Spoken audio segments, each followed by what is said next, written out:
우주 최고의 시사주간지 한겨레 21을 만드는 4명의 기자가 모였습니다. 1, 2, 3. 4기자 지금 시작합니다. 반갑습니다. 안녕하십니까. 1기자 공덕동 오랑캐 김교원입니다. 이 기자 만물학사 김양진입니다.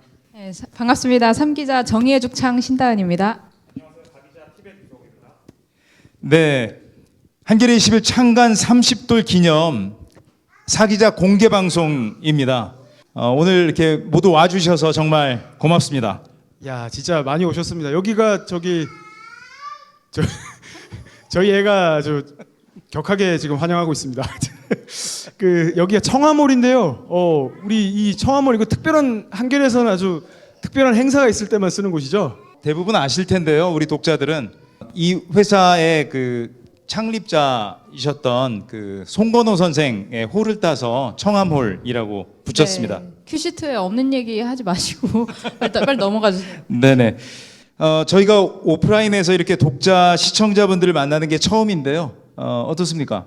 얼굴 직접 뵈니까 너무 좋아요. 너무 좋고 예, 저희가 긴장해도 좀 예쁘게 봐주시면 감사하겠습니다. 고맙습니다. 고맙습니다. 네, 근데 사실 저희 소감 별로 안 궁금하실 것 같고 저기 안에 계신 초대 손님 더 기다리실 것 같아요. 소감 많이 준비해왔는데 너무 아쉽습니다. 예. 오늘 일부 초대 손님은 정준희 한양대 교수님, 이관우 건국대 교수님 이렇게 두 분입니다. 두 분 이 자리에 모시겠습니다. 네, 고맙습니다. 네. 오늘 이렇게 와주셔서 고맙습니다. 이 두 분 선생님께서는 뭐 제가 여기서 소개를 드리지 않아도 뭐 다들 아시겠지만 그래도 두 분 선생님 인사 잠깐 들어보겠습니다. 정준희 선생님부터 좀 말씀 주십시오. 예, 반갑습니다. 저는 한양대 정보사회 미디어학과에서 저널리즘 쪽 가르치고 있는 정준이라고 합니다. 네, 안녕하세요. 저는 건국대학교 상어교양대학에서 가르치고 있고 전공은 정치학입니다. 네, 반갑습니다. 네, 사실 정준희 교수님 여기서 100분 토론 사실 진행을 하셔야 되는데 패널로 오셔가지고 굉장히 저희도 엄청 저희가 걱정이 많이 됩니다. 네. 그리고 유광우 교수님은 저희 올해 필진으로 올해 많은 글들을 써주셨어요. 지면으로만 뵙다가 처음 뵙고 너무 반갑습니다. 두 분 이렇게 섭외 흔쾌히 응해주셨는데 너무 감사하고요. 좋은 말씀 많이 부탁드리겠습니다. 네. 예, 고맙습니다. 그럼 본격적으로 두 분과 함께 이야기 나눠 보겠습니다. 뭐 첫 번째 질문을 그냥 바로 드릴 텐데요.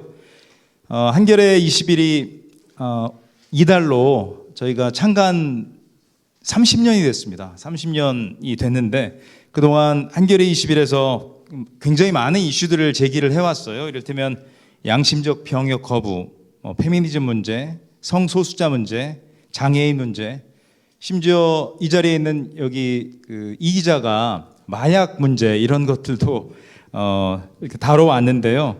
뭐 최근에는 또 뭐 쓰레기 문제라든가 뭐 사투리 문제까지도 저희가 좀 다루면서 좀 새로운 어떤 의제들을 발굴을 하려고 하고 언론의 어떤 지평을 넓혀보겠다 그런 생각을 해왔는데요.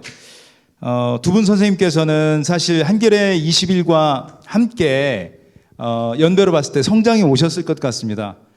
두 분은 한겨레 21 그동안 이렇게 보시면서 어떤 생각하셨는지 그리고 최근에 보신 기사가 있으면 어떤 것이 인상적이셨는지 한번 말씀 좀 해주시죠.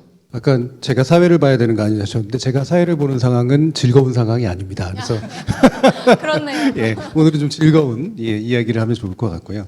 말씀처럼 한겨레 21, 사실 뭐 한겨레랑 한겨레 21 다 시내 21도 마찬가지고요.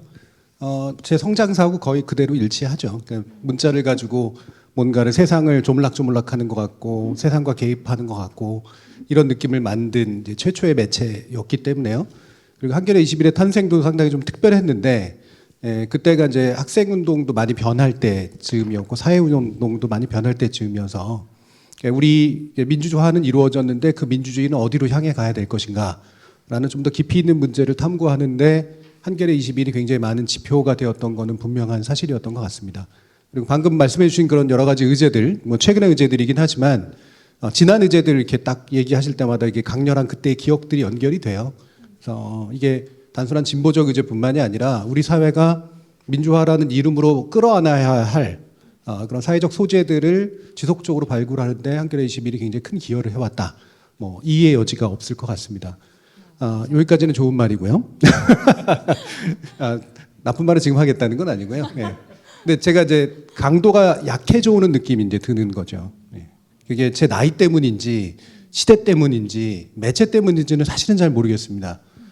근데 뭔가 약해져 오고 있어요. 연결성도 좀 약해지고 있는 것 같고, 그 부분은 뭔지는 좀 더 이제 깊이 있게 좀 탐색을 해봐야 될 것 같고요. 그럼에도 불구하고 최근에 이제 쭉 또 말씀해 주신 의제들은 굉장히 또 의미 있는 의제여서 그 중에 하나만을 짚자면 저는 AI 문제가 굉장히 좀 좋았습니다. 예. 오늘도 아침에 이렇게 나오는데 막 뉴스 듣고 그러는데 AI 팔아먹는 장사꾼들이 엄청나게 나오더라고요. 이게 지금 팔아먹을 문제인가라는 생각을 저는 하거든요. 그리고 AI라는 게 정말로 우리에게 있어서 비전을 줄 수 있는 기술이 맞나라는 근본적인 문제의식을 가지고 있는데, 이거 당혹감을 한쪽으로 두고, 그다음에 미래에 이제 팔아먹는 어떤 사기꾼 같은 그런 담론을 또 한쪽으로 두고, 중간 어디에도 이제 AI에 대한 제대로 된 담론은 없구나라는 생각을 되게 많이 했고요. 근데 최근에 다뤄주셨던 그 내용 가운데 몇 가지 AI에 대한 대표적인 뭐 찬성론 내지 또는 이제 반론에 대한 재반론에 대한 또 재반론 이런 것들을 담아주신 모습을 보면서 지금은 진짜 비로소 지난 시기의 기술과는 굉장히 다른 종류의 기술이 등장했고 이건 우리 사회가 인류 사회가 전면적으로 한번 멈춰서서 생각해 봐야 될 문제다라는 점에 대해서 저는 설득력 있게 얘기해 준 것 이게 많이 기억에 남습니다. 이관우 교수님. 네, 제가 94년도에 대학을 들어갔는데 94년에 3월달에 대학을 갔는데 이제 한겨레 21에서 30주년이라고 해서 그럼 나랑 똑같은 이렇게 그 어른으로서의 삶을 살아온 건가? 네, 그런 생각이 들어서 또 한편으로는 그렇게 오래되지 않은 것 같았는데 그래서 너무 여러 가지 생각이 들었고요. 그래서 이제 그때 그런 생각을 했어요. 제가 한겨레 21을 사면서 참 이런 잡지를 만드는 사람들은 어떤 사람일까? 이런 데다가 글을 쓰는 사람들은 어떤 사람일까? 그 대학교 1학년 때 그런 생각을 하면서 이렇게 봤거든요. 근데 그리고 나서 나중에 제가 이제 한겨레 신문이나 한겨레 21에 글을 쓰게 되었을 때 그때도 참 이제 감개무량했죠. 감개무량했는데 이런 지면에 글을 쓸 수 있다니라는 생각이 들었는데 이번에 또 이렇게 오늘 자리에 초대를 해주시니까 30년 전에 저라면 아마 상상할 수 없었던 그런 일이 아니었을까라고 해서 참 여러 가지로 제가 개인적으로는 참 감회가 깊었고 또 개인적인 그 에피소드는 그 명절에 특대호를 만드시잖아요. 이렇게 특대호를 만드시는데 제가 제 집이 아주 남쪽 끝이라서 그때만 해도 버스 전용차로 이런 게 없으니까 버스 타고 이렇게 가면 명절에 24시간씩 걸리고 그랬어요. 예, 전날 저녁에 출발해서 다음날 저녁에 막 도착하고 그랬는데 어딘데 24시간이 걸리는 겁니까? 예, 목포예요. 그땐 정말 그렇게 하루가 걸렸거든요. 근데 그때 한겨레 21 특대호를 딱 사서 타면 되게 마음이 든든해요. 읽고 또 읽고 중간에 퍼즐도 풀고 네, 그래서 그런 어떤 그 생각이 많이 납니다. 또 최근에 이제 그 인상 깊었던 것은 이제 그 쓰레기와 관련해서 이렇게 이제 그걸 뭐라고 불러야 될지 모르겠어요. 이건 취재 양식을 이거는 총정리? 보통 저널리즘에서 어떻게 하는지 모르겠는데 이건 탐사 보도인가? 이것은 아니면 생활형 밀착 취재인가? 네. 아니면 르포르타주. 네.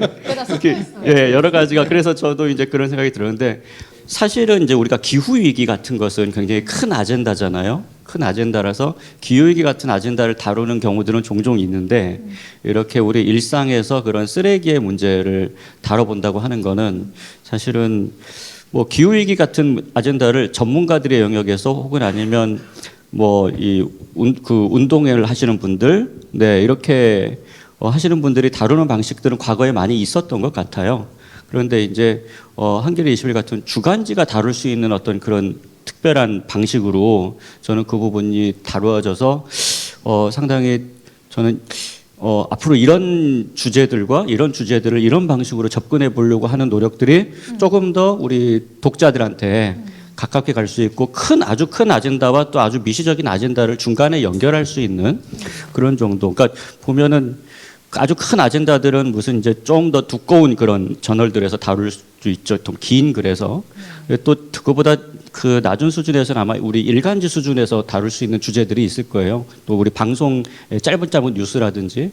근데 아마 우리 주간지가 이렇게 통고노여로 그렇게 다룰 수 있는 다양한 방식을 한 주제로, 그렇다면 그게 아마 이게 좀 장점이 잘 드러난 게 아닌가 싶고, 아무튼 그래서 저는 그런 새로운 방식의 그런 취재를 앞으로 다양하게 더 많이 또 그런 주제로 해보셨으면 좋겠다. 네, 좋았다 이런 말씀 드리고 싶습니다. 네. 고맙습니다. 사실은 한겨레 21의 그런 보도들이 잘 된 게 우리가 잘해서도 있지만 언론 지형상 진보 언론이 너무 적어서 그랬던 것도 있는 것 같아요. 이제 30년 동안 그 추세가 사실은 더 가속화되었고요. 이제 뭐 종편, 경제지 등등 다양한 어쨌든 보수 언론들이 출연하면서 이제는 정말 진보 언론이 소수가 되었다, 그렇게 느껴져요. 그래서 이런 현상들, 특히 이거는 좀 언론학자이신 정 교수님께 여쭤보고 싶은데, 이런 상황에서 진보 언론은 어떤 포지셔닝을 할 수 있고, 또 사실은 이런 현상을 어떻게 좀 바라봐야 되는가, 왜 이렇게 계속 돼 왔는가, 뭐 이런 거 좀 여쭤보고 싶거든요. 우리나라 정치 지형은 어느 쪽에 속해 있는 정치 집단이든 내가 너무 작은 것 같아라고 느낄 거예요. 근데 이제 그 위에서 이렇게 내려다 보면 확실히 이제 과거에 비해서는 이제 보수 편향이나 이제 극우 일변도의 지형은 아니게 된 건 맞는 것 같고, 그게 언론이 저쪽 이른바 보수 쪽이 일방적으로 많음에도 불구하고 이 정도의 어떤 것들을 만들어진 거는 민주주의 역사에서 그래도 좀 드문 일이라고 생각을 하거든요. 근데 중요한 건 바로 거기서 현재 문제가 발생을 하는데, 이거에 조응되지 않아요. 그러니까 미디어가 조응되지 않다 보니까 오히려 진보 언론이 힘듭니다.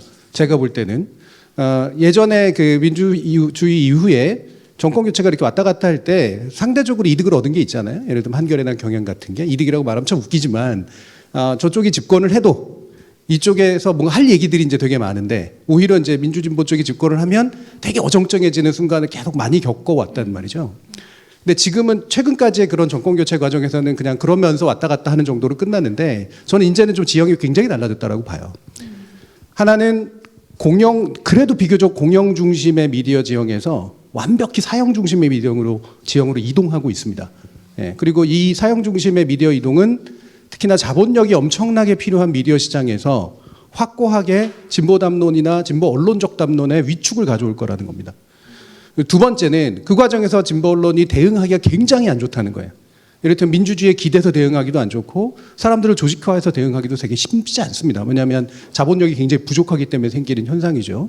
그럼 뭘 해야 되는가? 사실 이 부분이 되게 남는데, 저는 지금까지는 제가 이제 언론학자이기 때문에 미디어 시장 지형을 정책적으로 지속적으로 좀 바꿔서 나름대로 진보적 목소리나 민족 목소리가 커갈 수 있는 토양을 만드는데 굉장히 신경을 썼는데요. 모든 정부가 이걸 실패했습니다. 그리고 결국은 사형 언론이 이겼습니다. 그 방식이 아닌 다른 방식이 뭐가 있을까? 앞으로도 해야 되긴 하지만 좀 굉장히 고민을 하고, 그건 뒤에서 아마 좀 더 얘기를 드릴 수 있을 것 같습니다. 예, 말씀 잘 들었습니다. 저는 이완우 교수님께도 좀 준비한 질문이 있거든요. 그런데 사실은 그 30년 동안의 언론 지형의 변화도 있다고 하고, 또 사회 정치적으로도 좀 변화해 왔잖아요. 지금 가장 눈에 띄는 거는 사실은 어쨌든 정치적으로 민주주의가 얼마나 발전해 왔느냐. 어쨌든 한겨레 21의 토양도 정치적 민주주의의 발전에 기여하겠다고 만들어진 것이었는데, 최근에는 사실은 뭐 거부권 행사 문제도 있고, 뭐 위성정당 문제도 있고, 우리가 정치적 민주주의가 과연 발전을 얼마나 해왔는가, 왜 이렇게 답보되는가, 뭐 이런 답답함도 좀 있었고, 그러게 독자들의 질문에도 좀 있었어요. 그래서 이 부분은 좀 여쭤봐야 되겠다 했습니다.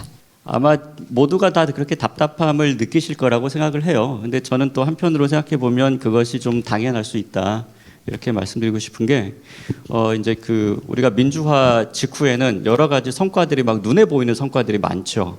네, 특히 이제 제도화가 빨리빨리 잘 이루어지잖아요. 그러니까 우리가 민주화 초기 과정에서는 이제 그거를 우리가 민주주의가 공고화되는 과정이라고 정치학에서 얘기하는데, 그런 때는 주로 제도 중심으로 공고화가 돼요.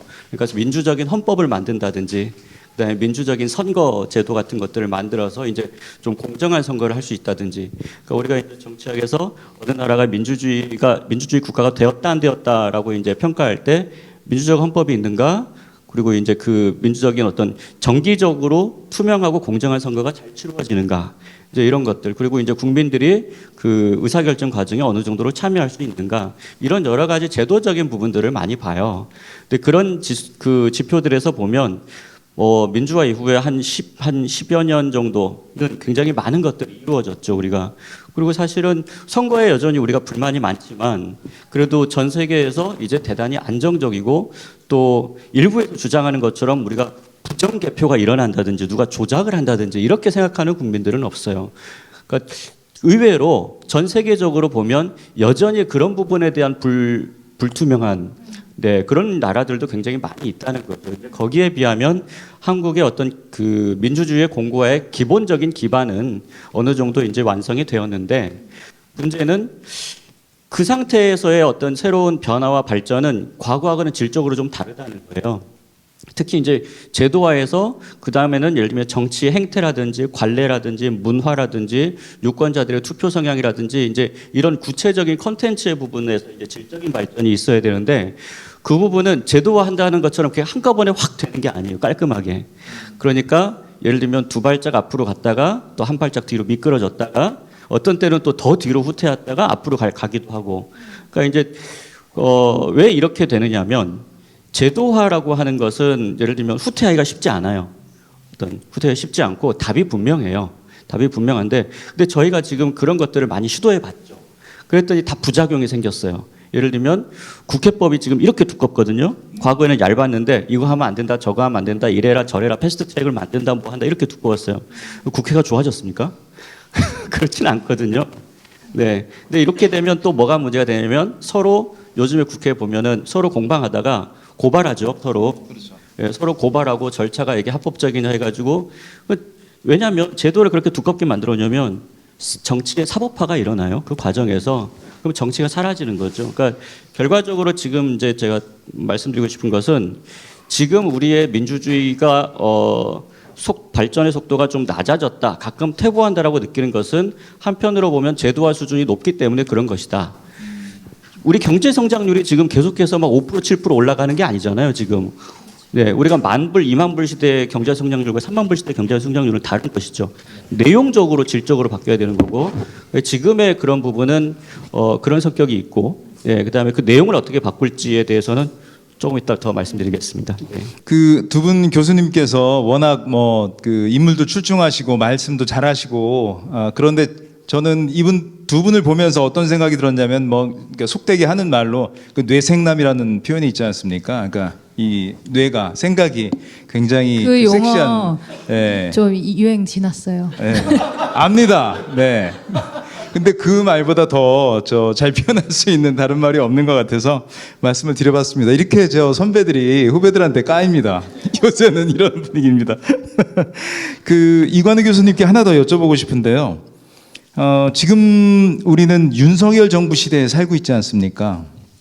그 윤석열 정부를 여러 측면에서 볼 수 있는데 그 중에 하나가 저는 이 검찰이라는 관료에 의해서 우리가 지배되고 있다는 생각을 하거든요.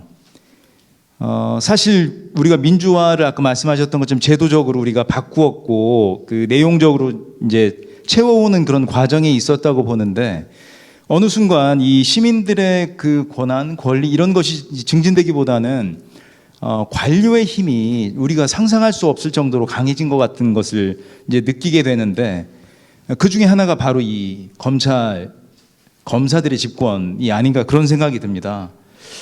이 문제 어떻게 보시는지 검사들이 실질적으로 집권하게 된 것 그리고 크게 보면 이게 관료의 지배이기도 한데 이런 위험성이 지금 우리 사회에 있다고 보는데 이 문제를 어떻게 보시는지 그리고 어떻게 우리가 이런 것을 개선해 나갈 수 있을지 한번 여쭤보고 싶습니다.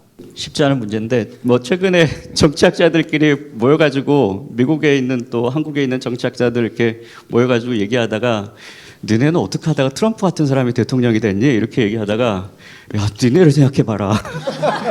검사가 대통령 갑자기 전 정부의 검찰총장이 대통령 되고 그래서 니네가 설명해봐라 그랬더니 야 니네가 설명해봐라 그래서 서로 답변하기 굉장히 어려워서 야 우리 이거 묻지 않기로 하자. 이제 그런데 그런 질문들을 사실 스스로 많이 해보기도 해요. 정치학자들이 해보기도 하는데 가만히 생각해 보면 이제 한국의 그 통치 엘리트들이라고 해야 되죠. 그 통치 엘리트들이 좀 변해왔어요. 그러니까 그게 좌던 우건 간에 예를 들면은 그 초기에는 50년대 이런 때는 이제 그래도 독립운동 뭐 여러 가지 다양한 방식으로 독립운동을 했던 분들이 통치 엘리트였고 그 다음에는 군부 그러니까 통치가 상당히 오래 이루어졌고 그 다음에는 민주화 세력 또 그 다음에 또 이제 산업화 세력이 이렇게 또 이렇게 번갈아가면서 집권하기도 하고 그 시대가 이제 지금까지 쭉 끝났던 것 같아요. 이제 이명박 박근혜까지 그러니까 김대중 노무현 그 다음에 이명박 박근혜 이렇게 해가지고 산업화 민주화 세력까지가 끝났는데 그 다음에는 누가 통치 엘리트로 적합한가에 대해서 우리 사회가 준비가 안 돼 있었던 것 같아요. 네, 그래서 그 다음에 이제 남은 국민들이 보기에 그 다음에 누가 대통령 하면 좋을까, 누가 통치 엘리트가 되면 좋을까라고 봤더니 한국의 전통적인 그 통치 엘리트들 중에 관료가 있잖아요. 관료가 있는 거고 그 다음에 이제 그럼 그 중에서 행시냐 사시냐. 네. 사실은 어떻게 보면 국민들이 그걸 고른 겁니까 그러면? 뭐 본다기보다는 이제 그 국민들이 생각하기에 무의식 중에 엘리트들 사이에서 이제 예를 들면 민주주의라고 하는 것을 좀 노골적으로 이제 그 얘기하시는 분들은 얘기하시는 학자들은 이제 선거 민주주의를 얘기할 때 국민들이 통치 엘리트를 교체시키는 방식으로 이해를 해요. 그러니까 이런 사람들을 시켜봤다가 안 되면 다른 사람을 교체해봤다가 그러니까 이게 이제 민주주의 게임이라고 부르는 것이죠. 그래서 이제 언제든지 국민들에게 평가받을 수 있다라고 하는 것인데 후보자 개개인 혹은 아니면 정당 혹은 아니면 통치 엘리트들의 어떤 집단 이렇게 이제 국민들이 교체해 보는 것이죠. 계속해서 누가 잘하나라고 하는데 이제 그 어느 정도 예견을 했던 게 민주화 산업화 그 과정에서 계속 왔다 갔다 하니까 이러다가는 조만간에 관료 엘리트들 중에서 대통령이 나올 수도 있겠다라는 얘기를 한 5년 10년 전에 정치학자들끼리 모여서 했는데 사실 약간 농담이었어요.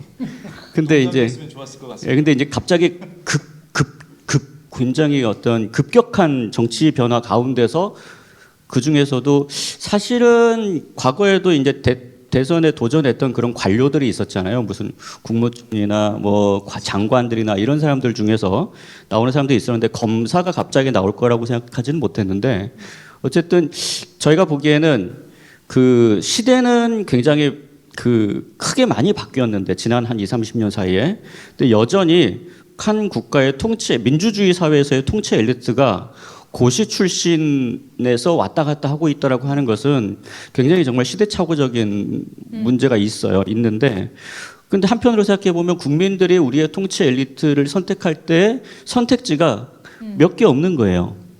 그렇게 언뜻 떠오르는 그런 집단이 없는 거죠. 반대로 얘기하면 어느 진영에서건 그런 새로운 집단을 구성해내는데 좀 실패하지 않았는가. 그다음에 그런 새로운 세대를 만들어내는데 실패하지 않았는가. 반대로 얘기하면 비슷하게 얘기하면 좀 무관심했다고 그럴까요? 예, 어떤 사람이 어떤 자질을 가진 사람들이 우리 사회를 이끌어야 되는 것인가. 5년 뒤에 10년 뒤에 사실 저도 잘 모르겠어요. 그러니까 2030년 정도가 되면 어떤 사람들이 대한민국을 이끌어야 되는 것인가에 대해서 우리 사회에서 아니면 특별한 어떤 진영에서 합의된 어떤 내용이 있는가, 누가 거기에 대해서 고민을 좀 하고 있는가, 이런 부분들은 역시 준비가 안 되면 다른 사람들이 그 자리를 차지할 수밖에 없다라고 하는 현실을 우리가 지금 보고 있는 게 아닌가. 네, 그런 생각. 네. 그러니까 우리가 잘 준비되지 않았던 것이군요. 네. 정말 좀 그 앞으로 누가 나올지는 모르겠지만 저는 한결의 독자 중에 그 우리를 앞으로 이끌어갈 지도자가 나왔으면 좋겠습니다. 네, 정준희 교수님께도 하나 좀 여쭤보고 싶은데요. 그 윤석열 정부가 들어서는 과정에서 우리가 소위 그 검찰의 연성 쿠데타라고 하는 그런 일이 있었습니다. 근데 그 당시에 언론 보도나 언론 매체 기자들의 그 보도를 보면 조국 가족의 비리에 대해서는 엄청나게 많은 기사를 쏟아냈고 엄격한 잣대를 들이댔거든요.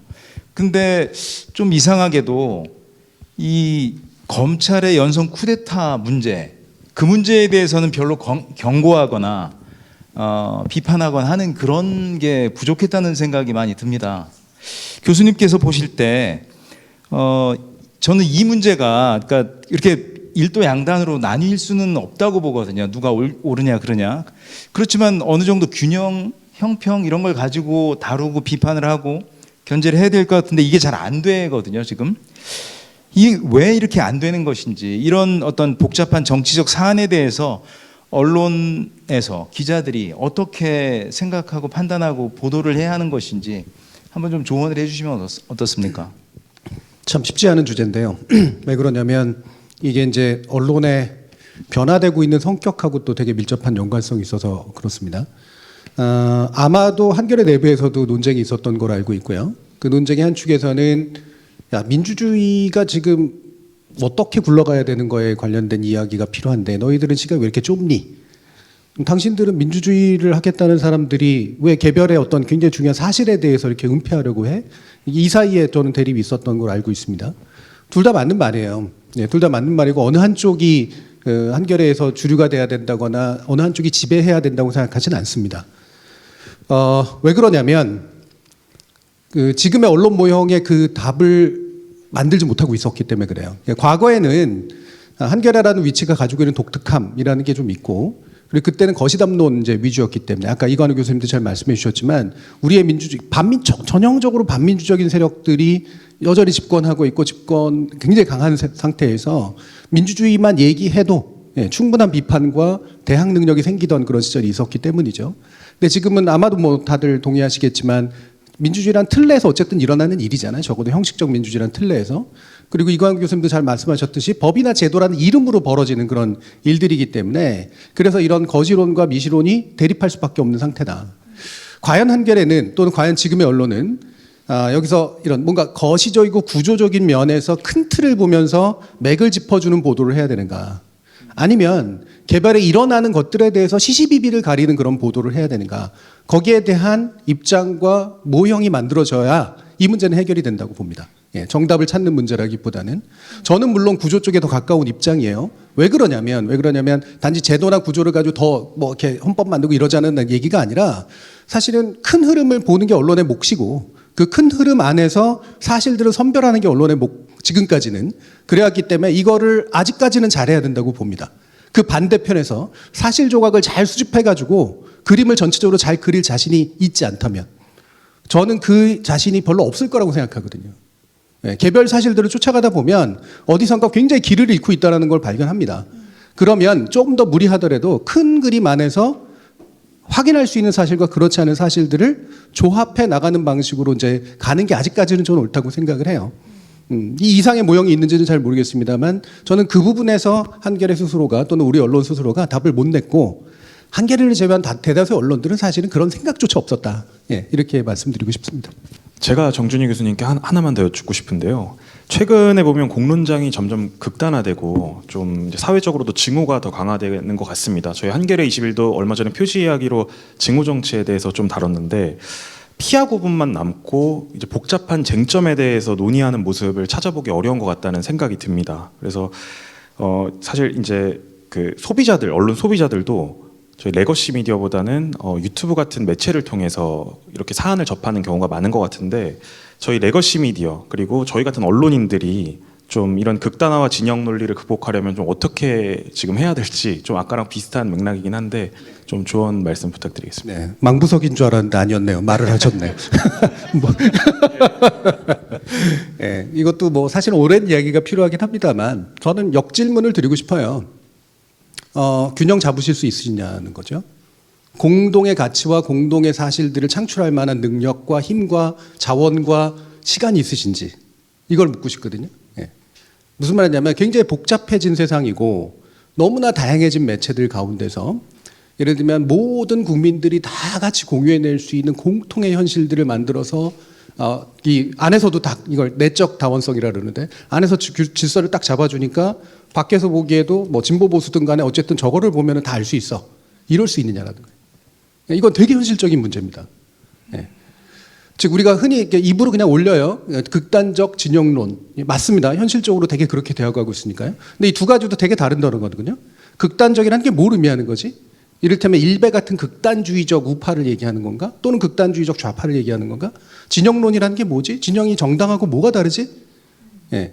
이 단어를 써가면서 우리가 하고자 했던 실체가 뭔지 사실은 짚어봐야 된다고 보거든요. 저는 이게 되게 관습적으로 꺼내는 말에 좀 더 가깝다고 봐요. 우리가 정말로 커먼하다라고 부를 수 있는 이런 극단적이지 않고 그다음에 진영으로만 나누지 않은 채 공통의 것을 창출해낼 만한 능력을 가지고 있는가라는 거죠. 저도 지식인이지만 지식인으로서 저는 그런 능력을 이제는 많이 갖기 어렵게 됐다라고 이제 보거든요. 그럼 거꾸로 뒤집어서 현실로 돌아갔을 때 그러니까 그냥 어느 하나의 목소리만 내라 이게 아니라 내가 낼 수 있는 목소리, 내가 공급할 수 있는 정보, 내가 모아낼 수 있는 의견이 어딘지를 현실적으로 파악하길 바란다는 거예요. 그리고 그게 외적으로 다양해지는 게 그나마 낫거든요. 근데 지금의 우리나라 언론들은 한겨레를 포함해서 아직도 레거시 미디어 시대의 환상에 좀 빠져 있는데 매체 수가 적고 신문에 실제로 종수도 되게 적었던 상황이니까 그게 진보지건 보수지건 자기 안에서 모든 것들을 균형 깊게 담아내야 된다라는 강박에 시달려요. 근데 제가 여러 번 얘기하지만 굉장히 어렵고 사실은 불가능에 가깝습니다. 현실론, 내가 담아낼 수 있는 현실이 무엇인지 저는 이 부분을 고민하는 게 맞다고 생각을 합니다. 정말 공감 가는 말씀이시고, 예, 저도 그러니까 말씀하신 것 중에 늘 그런 고민들을 좀 하거든요. 이 어떤 상황에서 우리가 좀 더 용기 있게 써야 되는 게 아닌가, 우리가 아는 것을 좀 더 좀 깊이 있게 쓰는 것이 더 어떤 정직한 모습이 아닌가 그런 고민을 하는데, 하여튼 느끼는 바가 많습니다. 예, 이관우 교수님께 제가 또 질문 하나 드리겠습니다. 제가 문장 2개를 적어왔는데요. 이런 문장을 쓰셨더라고요. 소멸하더라도 그 속도를 조정해야 한다. 한국의 정당 민주주의는 이렇게 질식해서 사라졌다. 이게 지금 지금 20일에 저희 연재 중이신 소멸 직전의 정치에서 이제 쓰셨던 그 연재명인데 거기 쓰셨던 문장인데요. 굉장히 오싹하거든요. 이게 뭐 지방 소멸이나 뭐 출생 소멸, 뭐 정치의 소멸, 결국에 이제 대한민국의 소멸로 이어진다 이런 진단을 하시고 계시고. 어떻게 보면 지방 소멸이나 지금 뭐 교육 경제 뭐 우리가 생각하는 그 숱한 문제들이 정말 그 긴밀하게 연결돼 있고 너무너무 풀기 어렵다 이런 건데, 그래도 좀 어떻게 좀 실마리를 찾는다면 어디서부터 찾는 게 좋을지 좀 말씀 부탁드리겠습니다. 그 연재를 왜 시작하게 된 거를 말씀드리면, 원래는 연재가 아니었던 건 다들 알고 계시죠? 처음에 그냥 기고를 한번 해달라고 그 주제로 해가지고 기고를 했다가 갑자기 연재로 바뀌어가지고 너무 잘 쓰셔서 그렇습니다. 그래서 이제 지금 한 방법입니다. 그래서 이제 제가 계속 쓰고 있는데요. 저는 이렇게 생각을 해요. 지금 우리가 대한민국에서 해결해야 될 가장 큰 과제들이 어떤 것이 있느냐? 그러면 과거에는 예를 들면 민주화, 산업화, 그다음에 또 그 과정에서 이제 여러 가지 지체됐던 문제들을 해결하는 사회적 재분배라든지 뭐 이런 여러 가지 문제들이 있죠. 또 이제 인권 문제라든지 환경이라든지 이런 문제 있었습니다. 그런데 이제 시대가 바뀌고 또 과제도 많이 바뀐 것 같아요. 지금 우리 시대의 과제는 저는 3가지를 꼽으라면 인구 소멸, 그리고 지역 소멸, 그리고 기후위기 대응, 이런 3가지 의제라고 생각하고, 사실은 이런 의제들이 국가의 가장 주요한 의제이냐라고 만약에 10년 전에 물어봤다면, 그다음에 20년 전에 물어봤다면 아마 그때는 그런 과제들이 있을까라고 저는 우리가 생각하지 않았던 과제들일 것 같은데, 그런 문제들을 해결하려고 하는 방식이나 사람들이 별로 안 변한 거예요. 그러니까 그런 문제들을 지금 우리가 국가적인 당면 과제인데도 별로 해결을 못하고 있고 아예 시작도 못하고 있는 것 같아요. 이번 지금 총선 바로 앞인데도 이런 문제들이 그렇게 심각하게 다루어지고 있지 않다.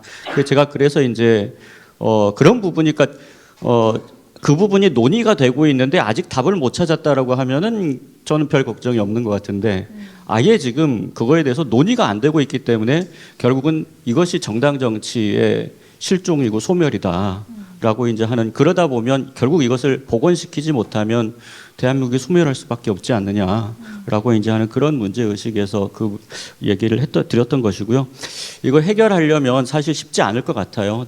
저도 뭐 여러 가지 고민을 글을 쓰면서 해보고 있는데, 일단 우리가 알아야 될 것들을 몇 가지 생각해 보면 이런 건 있을 수 있을 것 같습니다. 하나는 뭐냐면, 이게 우리가 스스로 해결해야 될 문제지 자꾸 밖에서 문제점을 해결책을 찾을 수 없다.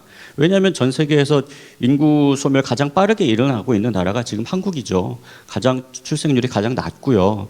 그러니까 우리가 선례를 찾기가 대단히 어려워요. 실제로 대한민국이라고 하는 나라가 아주 특이한 나라라서 굉장히 빠른 속도로 발전했고 그러고 났더니 굉장히 빠른 속도로 소멸하고 있어요. 그래서 이 얘기는 다른 한편 무슨 얘기냐면 우리의 미래가 인류의 미래인 거죠. 어떻게 보면 우리는 압축적으로 성장해서 압축적으로 소멸하는 지금 그런 과정을 보여주고 있는데 그래서 결과적으로는 이것은 우리가 풀어야 될 문제고 한편으로 보면 인류가 소멸한다는 건 뭐냐면 인간의 본질이 거기서 끝난다는 거잖아요. 인간의 존재 가치가 끝난다는 건데 우리가 이제 그런 정도의 관심을 가지고 이 문제를 해결해야 된다는 저는 생각이 들어요.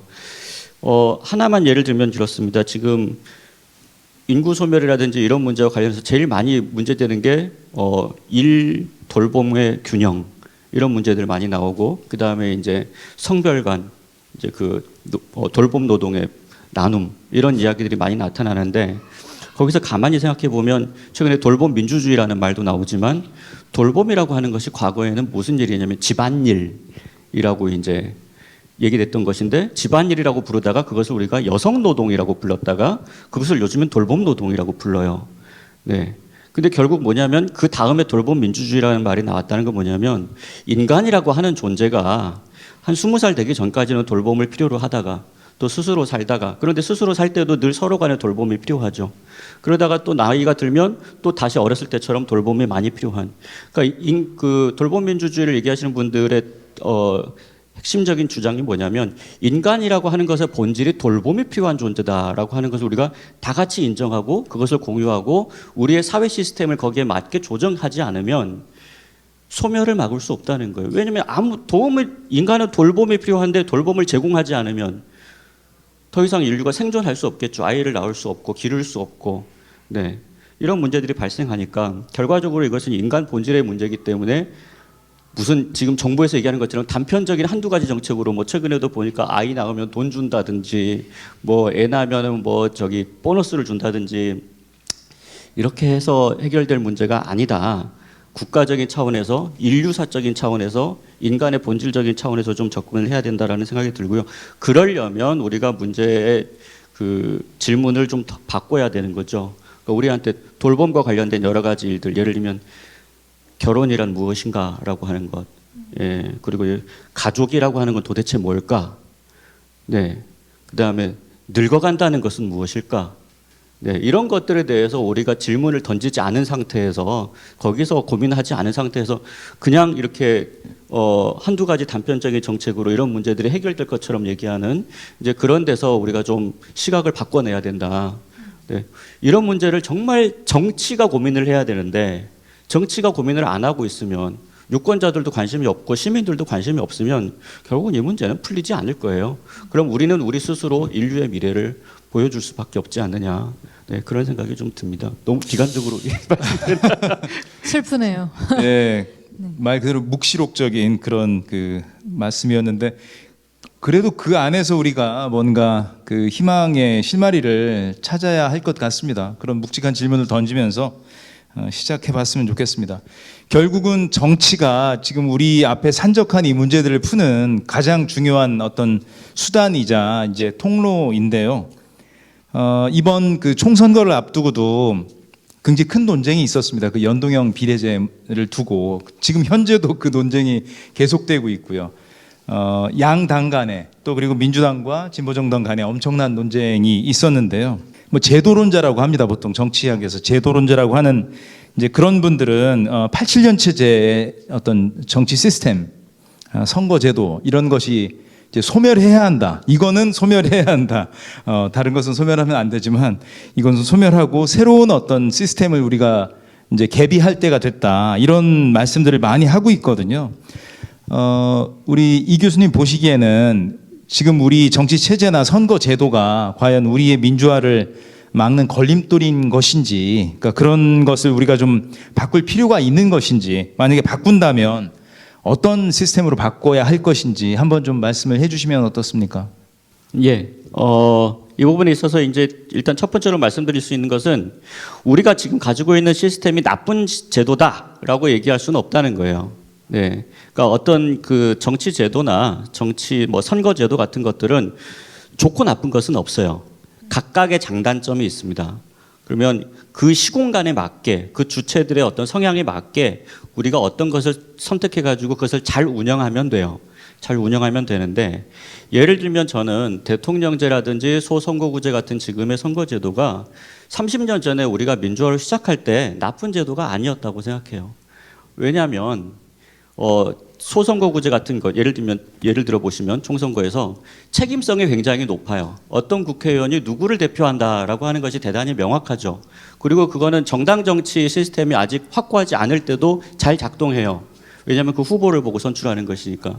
대통령제도 마찬가지입니다. 그러니까 어떤 정당들이 충분히 제도적으로 발전하지 않은 상태에서는 대통령이라고 하는 그 지위를 가진 사람의 리더십에 의해서 그다음에 또 산업 발전하는 과정에 있어서도 그렇고 그다음에 오랫동안 우리가 해왔던 이제 여러 가지 정책 그 과정이 있기 때문에 그런 것들이 어느 정도 부합하는 제도죠.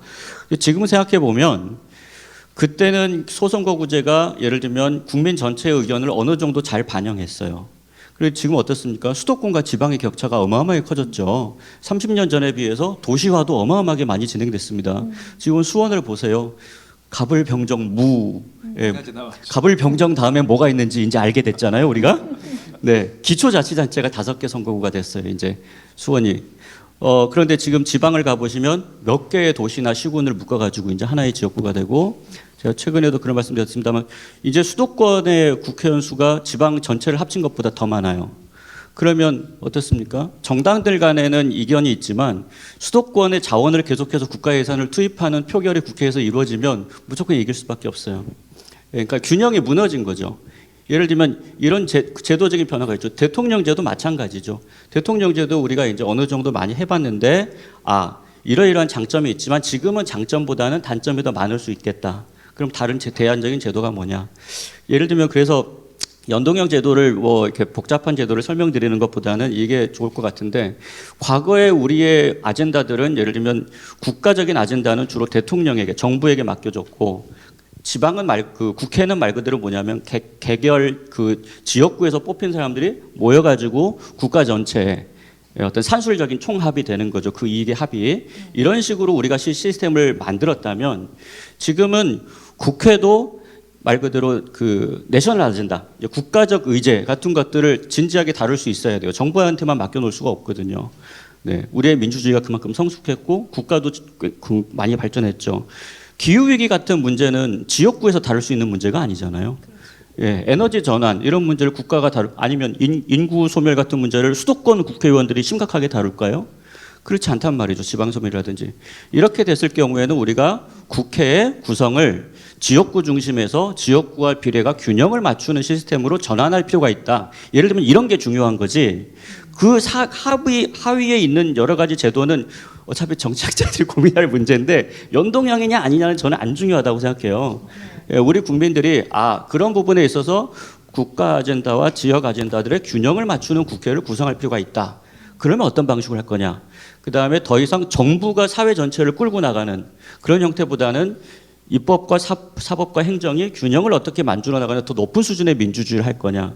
이제 이런 식의 큰 원칙의 합의가 되면 거기에 맞게 제도들을 재구성할 수 있는 지금 우리가 제가 아까 말씀드렸다시피 과제도 변하고 시대도 변했기 때문에 거기에 필요한 우리가 정치 구조의 변화를 어떻게 만들 거냐.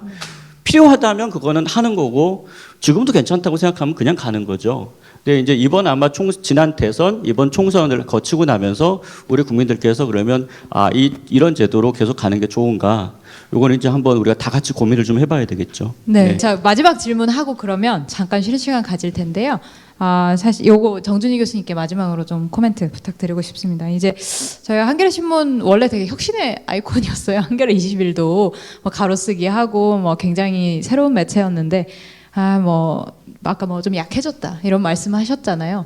한겨레 21을 좀 앞으로 어떻게 나아가면 좋은가 또 조금 따뜻한 조언, 아주 약간의 비판적인 조언 좀 부탁드리겠습니다. 네, 두 개만 말씀드릴게요. 하나는 89년 당시에는 한겨레는 정말로 작은 미디어 스타트업이었어요. 할 수 있는 게 윤정기도 못 살 때잖아요, 제대로. 그러니까 새로운 온갖 방법을 쓰지 않으면 생존을 하지 못합니다. 그러니까 혁신적이죠. 예. 지금은 한겨레에 계신 분들이 인정 안 하실지 모르지만요. 공룡이에요. 크게 큰 공룡이 아니라 무거운 공룡이라는 거죠. 이미 레거시 미디어 안에 들어가서 아까도 제가 말씀드렸던 정권교체 주기에 정치적인 수요에 그다음에 출입처 제도에 뭐 이런 기성 미디어가 됐습니다. 여러 가지 면에서. 스타트업의 감정이 없어요. 그렇기 때문에 혁신이 가능한가? 왜 매체 혁신이 필요할 때 혁신을 못했나? 가장 중요한 이유는 배고프지 않아서예요. 그러니까 이 방식으로만 생존해야 돼라고 하는 게 없어서예요. 제가 이거 비판하려고 하는 게 아니라 이 강한 레거시라는 말 속에는 유산이라는 말이 들어있는 거고 유산이라는 말은 질질 끄는 발이 들어가 있습니다. 이거를 근본적으로 어떻게 뒤집을 것인가의 문제를 고민하지 않으면 현재와 같은 매체 혁신 시대에 혁신으로 응답하기란 굉장히 어려울 것이다.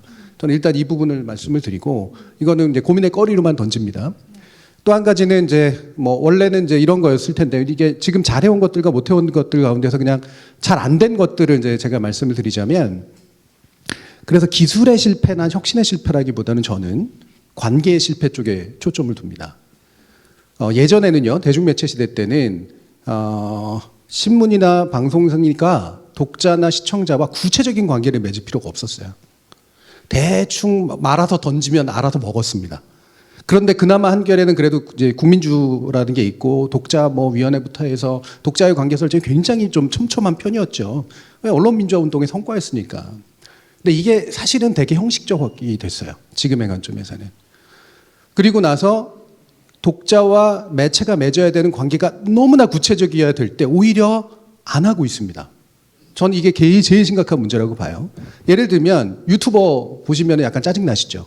왜 쟤네들은 100만 조회수나 빨아먹고 있고 우리 같은 좀 괜찮은 데들은 안 따라오지? 솔직히 짜증 나지 않습니까? 우리가 더 실력이 있는 것 같은데 우리가 더 공정한 것 같은데 환경은요 캐릭터 위주로 바뀌었어요.